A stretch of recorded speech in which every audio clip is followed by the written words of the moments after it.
So when you want to do something new, go to a new goal, to a new level of evolution, what is important to do is embrace change.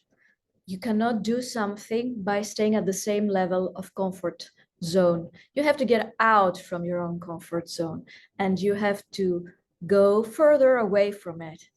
At first, you may fear about this change, but when you start doing it with a concise plan, when you start visualizing how to do it, and when you little by little move further away towards your new goal, actually what you do is that you extend your comfort zone.